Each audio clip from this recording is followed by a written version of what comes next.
In a real confrontation, you cannot assume that you can control all the variables. It's just not realistic to think that way. But you can control what you do, how you respond, and how you act.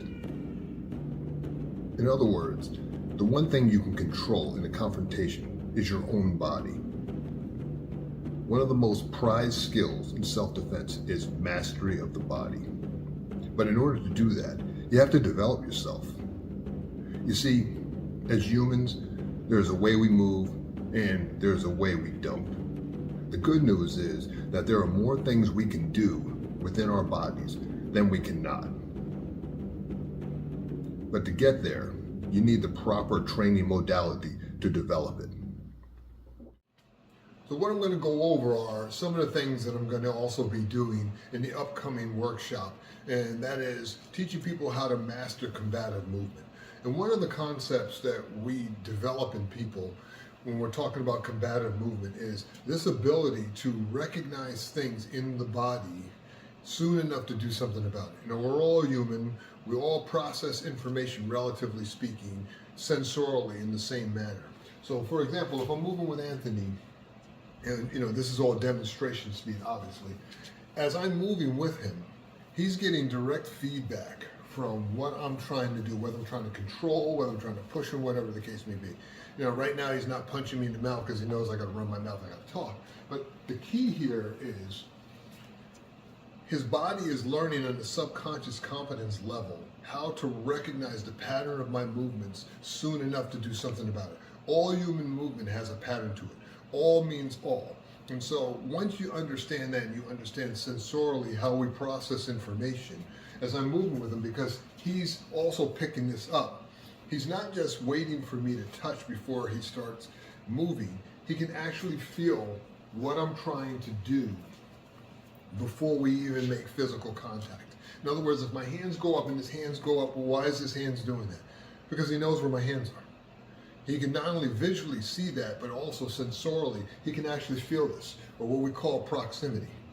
In other words, we can feel things as humans within proximity.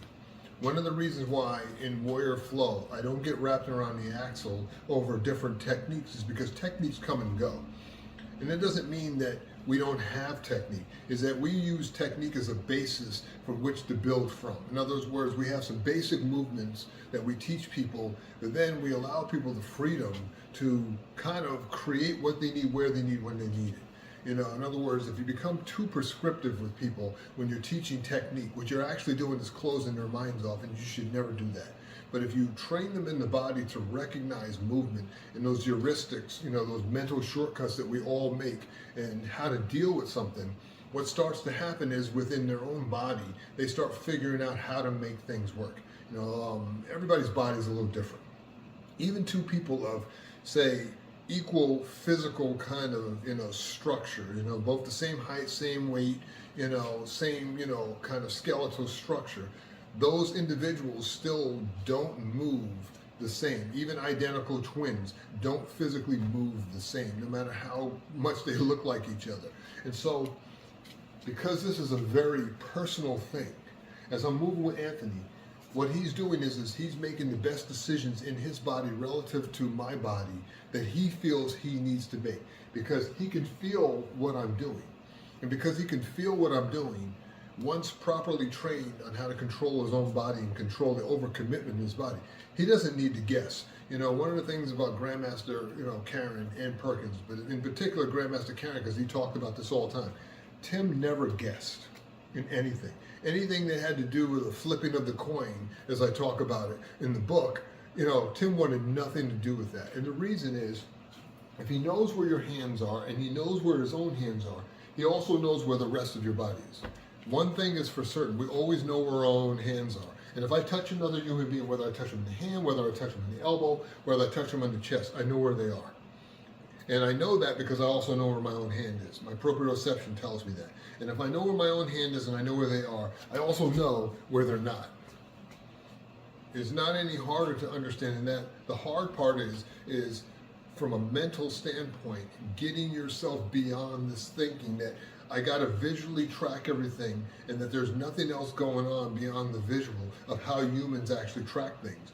In other words, as I train people to move with combative movement, what I'm really doing is I'm rewiring how their body makes decisions in the body based on what they're experiencing in real time, so that they learn to not only recognize what's going on, but then through adumbration, i.e., that foreshadowing of something, they learn how to get ahead of things. We all do this all the time. We're always taking these mental shortcuts. We always do this stuff. And yet when it comes to fighting, we act like people don't know how to do this. I hear even people talking about, the action-reaction function, which is true.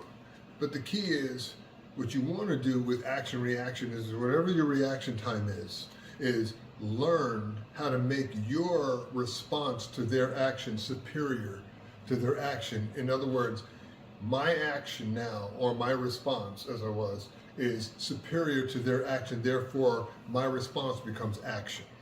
Totally doable thing. People who say you can't do that obviously have never played baseball. Pitcher throws the ball.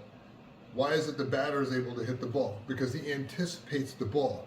Therefore, mentally, he's already prepared to hit the ball. He's already ahead of it because he's already anticipated some kind of action. He doesn't know what pitch the pitcher's going to throw.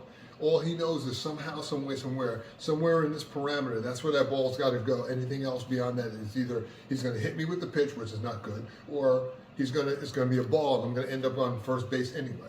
So it's the same thing.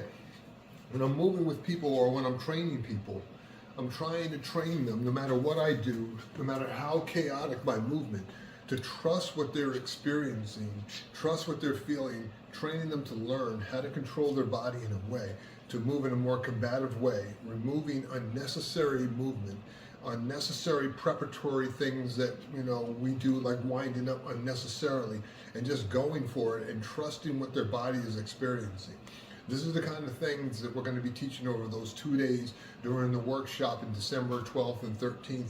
And what's going to happen is for those people who attend, and I recommend you attend, it's going to be a transformational experience, because we're going to get into how we get a person's body with whatever physical condition you're in. If you got limitations, we're going to teach you how to work around limitations, because in a real fight, for example, if I injure my knee and I got to still fight, well, I got to figure something else out. So we train people how to work beyond limitations, but also as a person is moving, training them to be able to do the things that they're capable of doing within their body. And that is key. Not how I do it or someone else does it, because everybody's body is different, but how can you get the maximum benefit out of moving to do the things you may need to do in a real situation in your body? For more information, hit the link below.